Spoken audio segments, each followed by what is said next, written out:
So in previous lectures, so far we had 6 lectures in industrial IoT.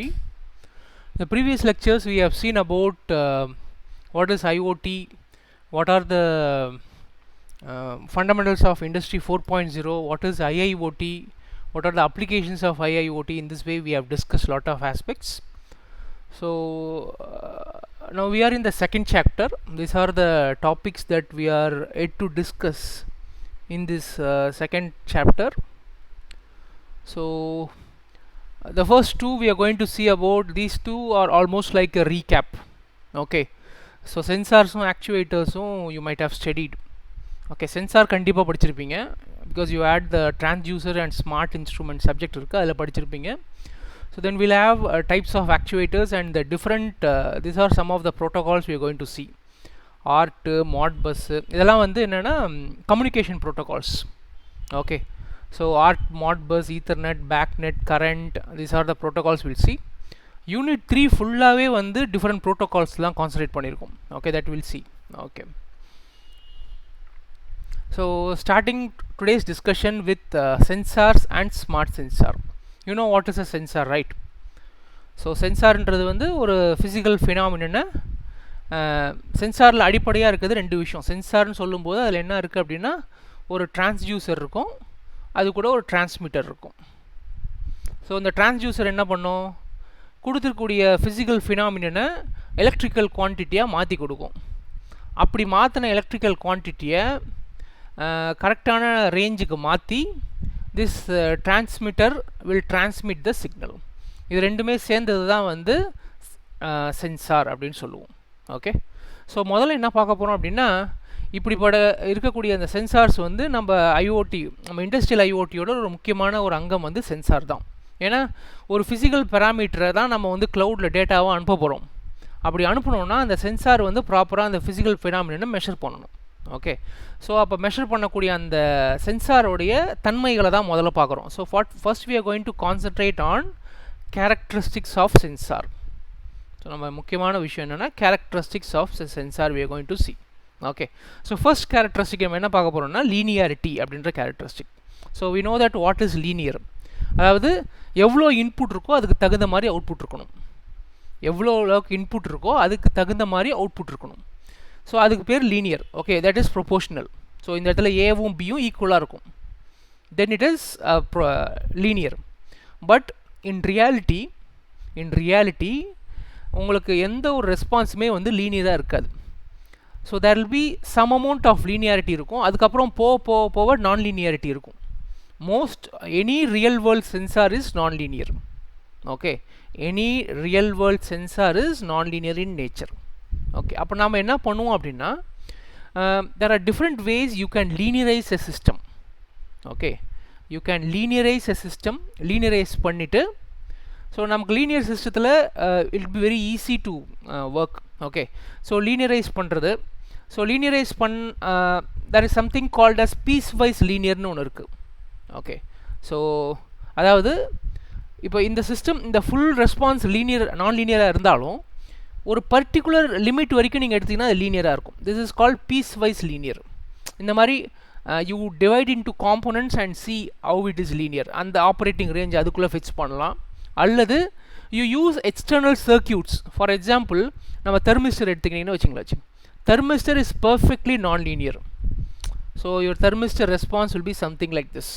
Okay, it's perfectly non லீனியராக இருக்கும் response. Okay, so monotonously ரைசிங்காக இருக்கும் linear characteristic. இது வந்து ரிவர்ஸாக இருக்கும் thermistor. So தெர்மிஸ்டரை வந்து நான் லீனியரை வந்து லீனியரைஸ் பண்ணுறதுக்கு நிறையா சர்க்கியூட்ஸ் இருக்குது. So these are some of the resistors, some parallel combination, some series காம்பினேஷனில் ரெசிஸ்டர்ஸை போட்டு we can try to linearize the circuit.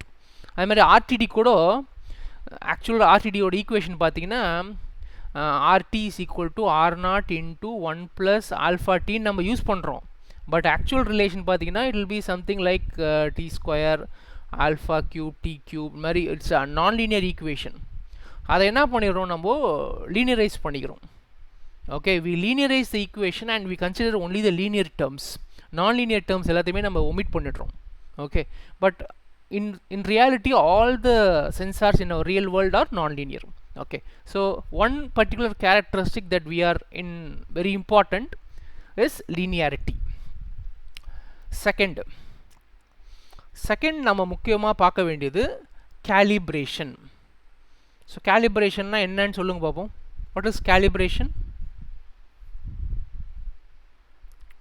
இப்போ ஒரு சிஸ்டம் ஒழுங்கா இல்லைன்னா அதை கரெக்டாக கொண்டு வரது சார். ஐ மீன் ஜீரோவில் இல்லைன்னா ஜீரோவுக்கு கொண்டு வரது. Okay, partially okay. For example ஒரு வெயிங் மிஷினே எடுத்துக்கணும். நம்ம முன்னாடியே பார்த்த அதே எக்ஸாம்பிள் தான். இந்த வெயிங் மிஷினில் வந்து 200 கிலோன்னு காட்டுதுன்னு வச்சுங்க. அது 200 கிலோ தான் காட்டுதுன்றதுக்கு எந்த விதமான ஒரு வெரிஃபிகேஷனுமே கிடையாது. we don't know. அப்போ என்ன பண்ணுவாங்கன்னா இந்த சிஸ்டத்தை வந்து கேலிப்ரேட் பண்ணுவாங்க. எப்படி கேலிப்ரேட் பண்ணுவாங்கன்னா இதோட ரேஞ்ச் என்ன அப்படின்றத பார்த்துப்பாங்க. ஃபார் எக்ஸாம்பிள் இதோட ரேஞ்ச் வந்து 0லேருந்து 300 கிலோ அப்படின்னு வச்சிங்க for example. So normal weighing machine நம்ம வீட்டில் யூஸ் பண்ணுறதெல்லாம் மேக்ஸிமம் 200 கிலோ வரைக்கும் இருக்கும். இண்டஸ்ட்ரியல் வேயிங் மிஷின்லாம் போட்டிங்கன்னா 500 கிலோ 1000 கிலோ வரைக்கும் இருக்கும். சரி, 500 கிலோன்னு வச்சிங்க. So first you need to look in to the span of the இன்ஸ்ட்ருமெண்ட்டோடைய மேக்ஸிமம் வேல்யூ மினிமம் வேல்யூ என்னன்னு முதல்ல பார்க்கணும். அதுக்கப்புறம் என்ன பண்ணுவோம் அப்படின்னா கிராஜுவலாக வெயிட் இன்க்ரீஸ் பண்ணுவோம். என்ன பண்ணுவோம்னா முதல்ல ஒரு 10 கிலோ வைப்போம். 10 கிலோ வைக்கும் பொழுது இது வந்து உங்களுடைய ஆக்சுவல் நீங்கள் வைக்கிற வெயிட்டு, ஒரு ஸ்டாண்டர்ட் வெயிட்டை 10 கிலோ வைக்கிறீங்க. ஸோ இதுலேருந்து இதில் என்ன மீட்டரில் எவ்வளோ காட்டுது? ஃபார் எக்ஸாம்பிள் 10.5 காட்டுதுன்னு வச்சுங்க. ஸோ அடுத்தது 20 கிலோ, 50, 100, கிராஜுவலாக 10லேருந்து 500 கிலோ வரைக்கும் இன்க்ரீஸ் பண்ணணும். ஓகே, ஒவ்வொன்றுத்துக்கும் எவ்வளோ வேல்யூ அது காட்டுதுன்னு பார்க்கணும். திருப்பி 500லேருந்து 10 வரைக்கும் குறைக்கணும். Okay, you remember this? It's called as hysteresis curve. So you'll get something like this. So it is loading and unloading. கரெக்டாக இன்ஸ்ட்ருமெண்ட் கேலிப்ரேட் ஆயிடுச்சுன்னா இந்த லோடிங் அன்லோடிங்கில் ஈக்குவல் இந்த எரர் வந்து கம்மியாக இருக்கணும், இந்த ஹிஸ்டரிசிஸ் வந்து கம்மியாக இருக்கணும். ஸோ ஆக்சுவலாக நமக்கு எப்படி தேவை? அவுட்புட் லோட் பண்ணிவிட்டு அன்லோட் பண்ணும்போது it should perfectly follow it back. இதான் நமக்கு லோட் பண்ணுறோம், இன்க்ரீஸ் பண்ணுறோம் வெயிட்டை, திருப்பி குறைக்கிறோம். It should perfectly follow, but பர்ஃபெக்டாக ஃபாலோ ஆகாது. இந்த டிலே இருக்கு இல்லையா, இதான் எரர். ஸோ நீ என்ன பண்ணணுன்னா டோட்டலாக எவ்வளோ டேட்டா இருக்குது, ஸோ இந்த ஓவரால் எரர் எவ்வளோ, அந்த எரருக்கு ஏற்ற மாதிரி you have to introduce a correction factor. So correction factor என்ன பண்ணுவோன்னா, ஃபார் எக்ஸாம்பிள் ஓவரால் எரர் வந்து 0.5% இருக்குது அப்படின்னா அதுக்கேற்ற மாதிரி ஸோ 500 கிலோவுக்கு 0.5% எவ்வளோ அந்த வேல்யூ தான் 500 கிலோவுக்கு செட் பண்ணிடணும். ஓகே, இப்போ நீங்கள் கடையெல்லாம் பார்த்தீங்கன்னா அந்த கேலிப்ரேஷன் ரொம்ப சிம்பிளாக பண்ணுவாங்க. கேலிப்ரேஷன் பண்ண மாட்டாங்க. ஆக்சுவலாக என்ன பண்ணுவாங்கன்னா வெயிட் பண்ணுறது. இப்போ நான் கூட பழமுதிரில் காலைல காய்கறி வாங்க போனேன். ஸோ அப்போ என்ன பண்ணுறாங்கன்னா இந்த முதல் ஆக்சுவலாக வந்து இந்த பாத்திரம் இருக்கு இல்லையா, பிளாஸ்டிக் பாத்திரம், அதோட வெயிட் வச்சாலும் வெயிட் காட்டும். ஸோ என்ன பண்ணிவிடுவோம்னா இதோட வெயிட் வச்சு 0ன்னு ஆக்கிடுவாங்க, இதோட வெயிட்டை வச்சு 0ன்னு ஆக்கிடுவாங்க. ஸோ தட் இதையும் இன்க்ளூட் பண்ணி இட் இஸ் 0 இண்டிகேஷன். இதுக்கப்புறம் என்ன பொருள் வைக்கிறாங்களோ அது மட்டும் தான் வெயிட்டை எடுத்துக்கிற மாதிரி. It's a small calibration. Okay, இந்த வெயிட்டையும் சேர்த்து, ஏன்னா இந்த தட்டு இல்லாமல் தான் வெயிட் காட்டும். நீங்கள் இந்த பிளாட்ஃபார்ம் மேலே என்ன வைக்கிறீங்களோ அதோட வெயிட்டும் இன்க்ளூட் ஆகும் இல்லையா. அப்போ என்ன பண்ணுவாங்கன்னா ஒரு சின்ன கேலிப்ரேஷன் பண்ணுவாங்க டெய்லி காலையில், இந்த தட்டையும் சேர்த்து 0 kgன்னு மாற்றிடுவாங்க. ஸோ அப்போ என்ன பண்ணுவாங்கன்னா இதுக்கு மேலே என்ன வைக்கிறாங்களோ அது மட்டும் தான் அதோட வெயிட் ஆகும். Okay, like that they will be doing. Okay, and to avoid calibration error, அதாவது ஃபுல்லாக இது லோட் கெப்பாசிட்டி பண்ண விடாமல் என்ன பண்ணுவாங்கன்னா ஒரு டைமும் 0 பண்ணினே வருவாங்க. ஃபஸ்ட்டு ஒரு ஆப்பிளில் முதல்ல வைப்பாங்க, ஆப்பிளில் போடுவாங்க, ஆப்பிளில் முதல்ல போட்டுட்டு வெயிட்டை நோட் பண்ணிவிடுவாங்க, மெஷர் இன்ஸ்ட்ருமெண்ட் நோட், திருப்பி இதை எடுத்துகிட்டு 0 பண்ணிவிடுவாங்க. அப்போ இது என்ன ஆகுனா இதோட ரேட்டட் கெப்பாசிட்டி வரைக்கும் லோட் பண்ணவே மாட்டாங்க. அப்போ இந்த இன்ஸ்ட்ருமெண்ட்டோட லைஃப் ஸ்பேன் வந்து ரொம்ப அதிகமாகும். எப்போவுமே ரேட்டட் கெப்பாசிட்டியில் ஃபுல் யூஸ் பண்ணினே இருந்தீங்கன்னா இன்ஸ்ட்ருமெண்ட்டோட லைஃப் ஸ்பேன் வந்து கம்மியாகும். இவங்களுக்கு வந்து அந்த டிவைட் பண்ணுற அந்த ரேஷியோவும் குறைக்கிறதுக்காகவும் கரெக்டாக அந்த வேல்யூ மட்டும் நோட் பண்ணுறதுக்காகவும் இந்த மாதிரி they are doing things. Fine. Okay, so இதான் கேலிப்ரேஷன். ஸோ ஒரு இன்ஸ்ட்ருமெண்ட் பர்ஃபெக்டாக ஒர்க் ஆகணும், ஏன்னா இண்டஸ்ட்ரியல் கேட்டில் இருக்கக்கூடிய சென்சார்ஸ் எல்லாம் வந்து it should give you accurate value. ஏன்னா அந்த டேட்டாலாம் ரியல் டைமில் போகுது, அது மூலமாக ரியல் டைமாக ப்ரெடிக்டிவ் அனாலிசிஸ் பண்ணுறாங்க. ஸோ அப்போ டேட்டாலாம் அக்யூரேட்டாக இருக்கணுன்றப்போ இன்ஸ்ட்ருமெண்ட் வந்து பக்காவாக கேலிப்ரேட் ஆகிருக்கணும். So before calibration and after calibration இருக்கக்கூடிய எரர் வந்து கம்மியாகணும், டிவியேஷன் கம்மியாகணும். Okay, that's called as calibration. Second important characteristics that we need to look in when we are particularly taking our sensors to the IIoT applications. So மற்ற other factors பார்த்தீங்கன்னா ஒன்று வந்து sensor accuracy. Okay, for example நம்ம ஒரு temperature measure பண்ணுறோம். ஒரு temperature sensor வந்து for example நம்ம வந்து ஒரு 100 டிகிரி மெஷர் பண்ணுறோன்னு வச்சுங்க. ஃபஸ்ட்டு சென்சார் என்ன பண்ணுதுன்னா 98.5 அப்படின்னு காட்டுது. 98.5 டிகிரி சென்டிகிரேட்டுன்னு காட்டுது. இன்னொரு சென்சார் யூஸ் பண்ணுறோம், அது 107 டிகிரி சென்டிகிரேட் காட்டுது. இதில் எது அக்யூரேட்டுன்னு சொல்வீங்க? எந்த சென்சார் அக்யூரேட்டுன்னு சொல்லுவோம்? T1 sir. கரெக்ட். ஸோ ரெண்டுமே தப்பான வேல்யூ தான் காட்டுது. பட் இது ஆல்மோஸ்ட் க்ளோஸ். இதில் எரர் ரொம்ப கம்மி. இதில் வந்து ஒரு 1.5 டிகிரி சேஞ்ச் தான் இருக்குது. வேற இதில் பார்த்தீங்கன்னா 7 டிகிரி சேஞ்ச் இருக்குது. So the degree of closeness to the accurate value is called as accuracy. எந்த அளவுக்கு ஆக்சுவல் வேல்யூக்கு கிட்ட இருக்கோ அதான் அக்யூரசி. இது ரெண்டுமே ஆனால் தப்பான வேல்யூ தான். Okay, so this is called as accuracy. Sensor அக்யூரசின்றது ரொம்ப ரொம்ப முக்கியம். செகண்ட், தேர்ட், ஆல்ரெடி இது வந்து ஃபோர்த் ஃபேக்டர், சென்சார் ரெசல்யூஷன். ரெசல்யூஷன்னா எவ்வளோ ஸ்மாலஸ்ட் சேஞ்ச் வரைக்கும் அதால் காட்ட முடியுது. ஓகே, ஃபார் எக்ஸாம்பிள் நீங்கள் வந்து ஆக்சிலரோமீட்டர் யூஸ் பண்ணி ஆக்சிலரேஷன் மெஷர் பண்ணுறீங்க. ஒரு பர்டிகுலர் டிவைஸோடைய ஆக்சிலரேஷன் வந்து 93.5 மீட்டர் பர் செகண்ட் ஸ்கொயர் அப்படின்னு வச்சிங்க. ஃபார் எக்ஸாம்பிள் என்னோடய ஃபர்ஸ்ட் ஆக்சிலரோமீட்டர் சென்சார் வந்து it gives you a response of 93.45 meter per second ஸ்கொயர்னு காட்டுது. இன்னொரு ஆக்சிலரோமீட்டர் என்ன பண்ணுதுன்னா 93.4446 மீட்டர் பர் செகண்ட் ஸ்கொயர்னு கொடுக்குது. இப்போ எது வந்து மோர் ஹை ரெசல்யூஷன்? எது? which one is high resolution? A2 sir. A2. Okay, so how many significant digits வரைக்கும் மாறுது உங்களுக்கால?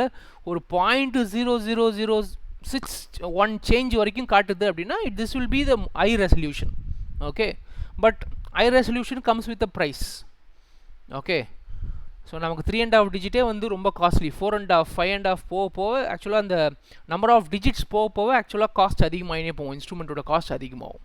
Okay, so sensor resolution is another factor. So fifth one is sensor rating.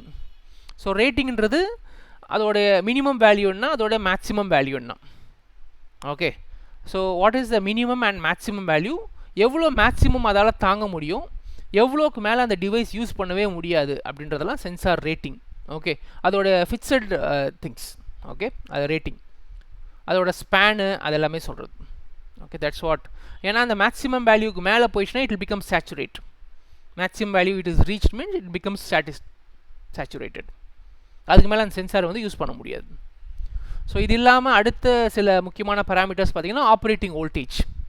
So operating voltage வந்து கரெக்டான, so இப்போ நிறைய டிவைசஸ்க்கு பார்த்தீங்கன்னா 3.3 to 5 volts இருக்கும் operating voltage நம்ம IC லெவலில்.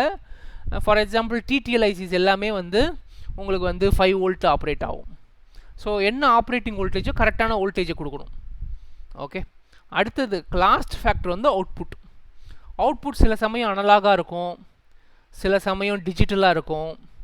Okay, what is the kind of output that is giving? Okay, these are the factors we have to look in.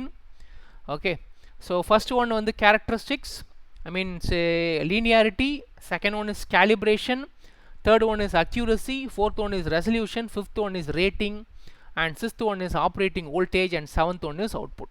Okay, so these are the some of the characteristics of the transducer. இப்போ நம்ம சில டிரான்ஸ்டியூசரை பற்றியும் அதோட டைப்ஸை பற்றியும் பார்ப்போம். So first transducer நம்ம என்ன பார்க்க போகிறோம் அப்படின்னா டெம்பரேச்சர் டிரான்ஸ்டியூசர். இது எல்லாமே ஒரு ரிவ்யூ மாதிரி தான், ஆல்ரெடி நீங்கள் இதெல்லாம் படிச்சிருக்கீங்க. So it is just a review of the different sensors that we can use. Okay, so இது வந்து டிப்பிக்கலாக ஒரு தெர்மல் சென்சார். என்னென்ன டெம்பரேச்சர் சென்சார் இருக்குது சொல்லுங்கள்? The most commonly use temperature sensors எது சொல்லுங்கள் இண்டஸ்ட்ரியல் பர்பஸில்? Thermocouple, RTD. தெர்மோகப்பிள், ஆர்டிடி, அப்புறம் தெர்மிஸ்டர்ஸ். ஓகே, இது எல்லாமே வந்து கான்டாக்ட் மெஷர்மெண்ட்.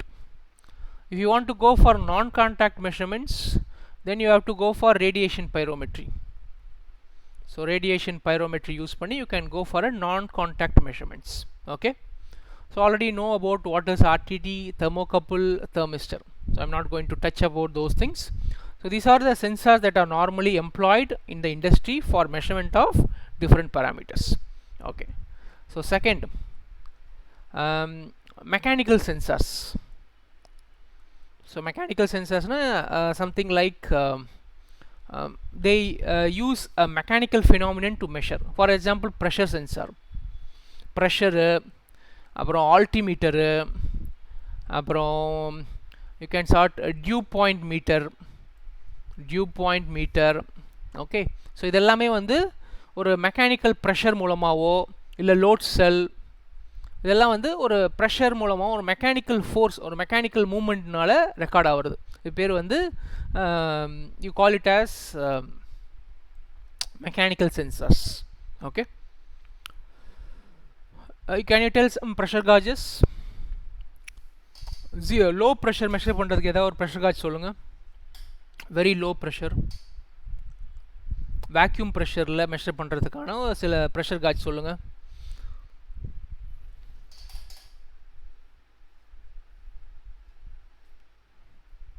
சொல்லுங்கள். மெக்லியாட் காஜ் படிச்சு இல்லையா? McLeod gauge for low pressure vacuum pressure, and normally for pressure gauges வந்து calibrate பண்றதுக்கு, whenever we want to calibrate a pressure gauge, okay, they use a dead weight tester. Okay, so a dead weight tester is the one that is used to calibrate pressure gauges. Fine. முக்கியமானது சொல்ல மாட்டோமே, bourdon pressure gauge. That's the most famous kind of pressure gauge. அதாவது device to measure. நாம் இங்கே வந்து sensor பார்க்குறோம், ப்ரெஷரை measure பண்ணி, it's actually this bourdon tube has a pressure sensor with output indication. Okay, so that's a bourdon. So C type bourdon gauge ரொம்ப famous, கேள்விப்பட்டிருக்கீங்களா? C type bourdon gauge. So இதில் வந்து ஒரு மெக்கானிக்கல் லிங்கேஜ் இருக்கும், gear tooth இருக்கும், இதில் வந்து ஒரு ஐகான் இருக்கும், இங்கே வந்து ஒரு கேலிப்ரேட்டட் ஸ்கேல் இருக்கும். ஸோ இந்த இடத்துல தான் நம்ம ஆக்சுவலாக நம்ம கேஸை வந்து இங்கே அலோவ் பண்ணுவோம். இந்த கேஸ் இது வழியாக போகும்போது அதோட ப்ரெஷர் வேரியேஷன் ஆகும்போது திஸ் வில் மூவ். இந்த ப்ரெஷர் வேரியேஷன் இந்த சி டைப் வந்து லைட்டாக வேரியேஷன் கொடுக்கும். அந்த வேரியேஷனை வந்து கியர் லிங்கேஜஸ் வந்து டிரான்ஸ்லேட் பண்ணி பின் pointer மூமெண்ட்டாக மாற்றும். ஸோ இந்த pointer movement the scale will be calibrated. So according to the pressure it will indicate what is the actual indication. Okay, இதில் காட்டும். Fine. So these are all mechanical transducers. மூணாவது, we just seeing a classification of sensors. இது எல்லாமே நீங்கள் படித்தது தான், nothing is new. So we are just touching upon, we will just go through it fast. So chemical sensors. So chemical சென்சார்ஸ்லாம் பார்த்தீங்கன்னா pH measurement, partial pressure of oxygen measurement, partial pressure of carbon dioxide measurement. Okay, so இதெல்லாம் வந்து chemical sensors. Okay, so there will be some chemical phenomenon that is changing, that will be recording. For example pH sensor உங்களுக்கு தெரியும். pH is the acidity or alkalinity of a solution. So அதில் ஒரு pH sensitive glass இருக்கும்.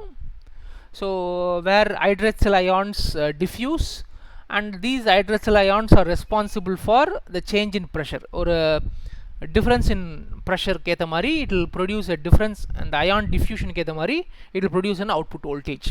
So நார்மலாக pH measure பண்ணும்போது you'll use a reference electrode also.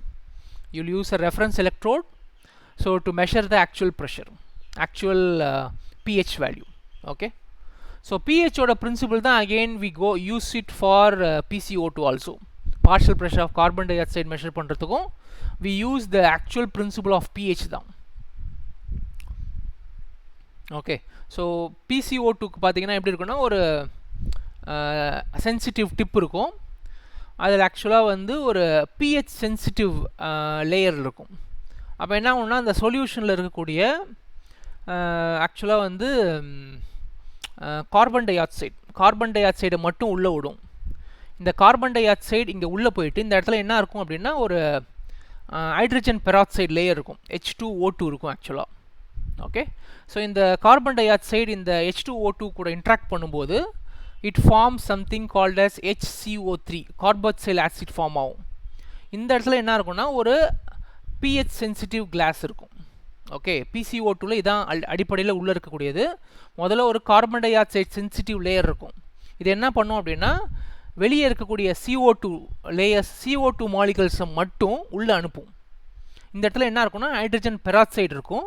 இந்த hydrogen பெராக்சைடுக்குள்ளே இந்த கார்பன் டை ஆக்சைடு இன்ட்ராக்ட் பண்ணும்போது இட் ஃபார்ம்ஸ் HCO3. ஓகே, ஒரு கார்பாக்சில் ஆசிட் ஃபார்ம் ஆகும்.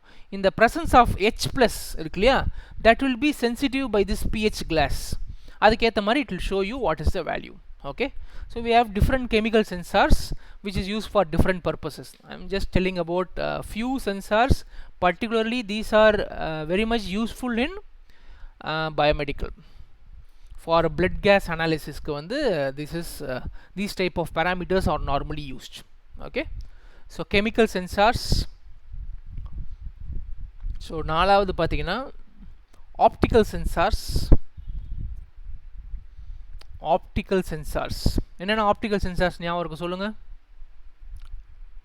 Optical sensors சொல்லுங்க, optical sensor என்னென்ன யூஸ் பண்ணலாம்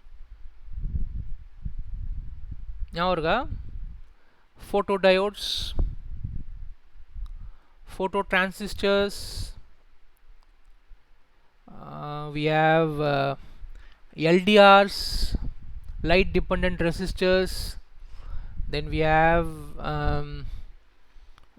what else we have, light dependent resistors. Okay, photocells. Spectroscopy sir. Spectroscopy, it's a technique. அது சென்சார் கிடையாது, it's a technique. Light base பண்ணி ஒரு அன்னோன் எலமெண்ட்டை ஐடென்டிஃபை பண்ணுறதுக்கான ஒரு டெக்னிக் அது. Okay, you have some unknown element. இந்த அன்னோன் எலமெண்ட் என்னன்னு எனக்கு தெரியாது, இதோட காம்போசிஷன் எனக்கு என்னன்னு தெரியாது. அப்படின்றப்ப என்ன பண்ணுவோம் அப்படின்னா இது வழியாக லைட் பாஸ் பண்ணுவோம். சம் எலக்ட்ரோ மேக்னெட்டிக் லைட் இதில் பாஸ் பண்ணுவோம். இந்த லைட் இந்த சப்ஸ்டன்ஸ் கூட இன்ட்ராக்ட் பண்ணும்போது it will undergo some phenomenon. Absorption ஆகலாம், இல்லை அட்சார்ப்ஷன் ஆகும், இல்லை ரிஃப்ளெக்ஷன் ஆகும், இல்லை ரிஃப்ராக்ஷன் ஆகும். Based on this or it will give out a spectrum. So based on this interaction you identify what is the particular chemical compound that is there. அதான் spectroscopic. It is not a sensor kind. இது வந்து ஒரு it is a completely different. Maybe optical sensors will be using in spectroscopy for measuring certain parameters. For example, transmittance measure பண்றதுக்கோ இல்ல absorbance measure பண்றதுக்கோ we can use the sensors, but they are not the that is not optical sensor basically. Okay, so basically optical sensor la பாத்தீங்கன்னா நமக்கு photodiode, transistors, LDRs, so LEDs on the light sources, IR LEDs you can think. All these are some kinds of things that respond. Okay, so for example photodiode பாத்தீங்கன்னா it is nothing but a normal diode. So normal diode ல உங்களுக்கு NPN. Okay, if you take, okay, so N ல வந்து உங்களுக்கு நிறைய electrons இருக்கும். Okay, P ல நிறைய holes இருக்கும். பை ஆக்சுவலாக என்ன இருக்குன்னா உங்களுக்கு வந்து ஒரு லேயரில் வந்து கண்டக்ட் ஆகி உங்களுக்கு வந்து இந்த பேரியர் ஃபார்ம் ஆகிருக்கும். Barrier will be formed. இதுக்கப்புறம் ஃபர்தராக கண்டக்ட் ஆகாத அளவுக்கு இருக்கும். இப்போ what happens when you expose it to light or certain kinds of radiation என்ன ஆகும் அப்படின்னா இந்த திஸ் இன்டென்சிட்டி அதிகமாக இருக்கிறதுனால இது வந்து என்ன பண்ணணும்னா இன்னர் மோஸ்ட் ஆர்பிட்லேருந்து இருக்கக்கூடிய எலக்ட்ரான்ஸை வெளியே தள்ளி விடும். ஓகே, ஸோ அதனால் என்ன ஆகும்னா இந்த இடத்துல நிறைய ஹோல்ஸ் க்ரியேட் ஆகும். These holes will responsible for conduction. Okay, so எவ்வளோ இப்போது இதனால் கரண்ட் ப்ரொடியூஸ் ஆகுதோ that will B proportional to the light intensity. Okay, that will be proportional to light intensity. அது மாதிரி தான் photodiodes, phototransistors. Light dependent resistor பார்த்தீங்கன்னா it is basically a resistor made up of a certain kind of material. இது என்ன ஒன்றா when it is sensitive to light இதோட resistance வந்து change ஆகும். Its resistance will change. So you can put any resistive circuit நார்மலாக எப்படி measure பண்ணுவோம் அப்படின்னா not only this one, any kind of resistance you'll use Wheatstone bridge. So ஒரு Wheatstone பிரிட்ஜை use பண்ணி இந்த ரெசிஸ்டன்ஸ் சேஞ்சை வந்து நம்ம வந்து ஈஸியாக மெஷர் பண்ணிட முடியும், ஒரு வோல்டேஜாக நம்ம மாற்றிட முடியும். Okay, these are some of the optical sensors. then we have acoustic sensors. so acoustic sensors வந்து மெயினா வந்து sound waves வந்து pressure output ஆ மாத்துறது. okay, so we can think of most commonly they use piezoelectric crystals that are used for ஏன்னா piezoelectric crystalக்கு வந்து when you give a sound wave it will produce an electrical voltage. If you give an electrical voltage it will produce waves. இதான் ஆக்சுவலாக ultrasonic நம்ம last semester வந்து medical இமேஜிங்கில் கூட பார்த்தோம். we use it for producing ultrasound, but piezoelectric is inverse. okay, so when you pass sound waves கொடுத்தீங்கன்னா it will produce an electrical output. so that's kind of a acoustic sensor. so digital stethoscopes we can construct using piezoelectric transducers. okay, so you can think of microphones, all these are acoustic sensors, okay, which convert sound waves into electrical signals. okay, fine. so this is an industrial grade. now what we are seeing is an industrial grade sensor wherein we have a thermocouple which is going to sense the particular phenomenon. so thermocouple, it's a sensor. so on the data vandu you're going to, this will be the processing unit. this will be your processing unit. so normal processing thermocouple ku enna பண்ணும் அப்படினா we require a cold junction compensation, the most famous cold junction compensation. so after doing so cold junction compensation, again you can do it via software, you can do it via hardware. okay, there are good number of ways. so this is getting to the data to the transmitter. so இந்த transmitter என்ன பண்ணும் அப்படின்னா இங்கே இருக்கக்கூடிய parameter, for example 0 to 100 degree centigrade இருக்கக்கூடிய ஒரு parameter standard transmitter parameter மாத்திரும். say for example if you want to transmit the data as a current, it will be converting into a range of 4 to 20 milliamperes. or if you want to stand it as a pressure, it will be translated into 3 to 15 psi. so standard ranges are 0 to 5 volts or 0 to 10 volts. standard industrial ranges are மாத்தி it will be given to your PLC. so இதெல்லாம் வந்து ஆக்சுவலாக நம்ம எங்கே பார்க்கணும்னா நம்ம if you remember our IIoT systems, so this actually comes in your industrial control system. these are all part of your industrial control system. இதுக்கப்புறம் தான் இந்த டேட்டா வந்து gateway devices மூலமாக cloudக்கு போகும். okay, so these are the systems. fine. okay, maybe I'll stop today here. so today we have seen about basics of sensors. what is a sensor? what are some of the important characteristics we have to look into a sensor? what are the different parameters we have to worry about? okay, so ஒரு simple என்னென்ன sensor இருக்குன்றத ஒரு review மாதிரி பார்த்தோம். we got a review of sensors. so in the next class we will actually go into something called the smart sensors, how they are smart, in what way it is smart, how the smartness is going to contribute into our industrial IoT. those things we'll review in the next class. okay okay sir. okay, thank you.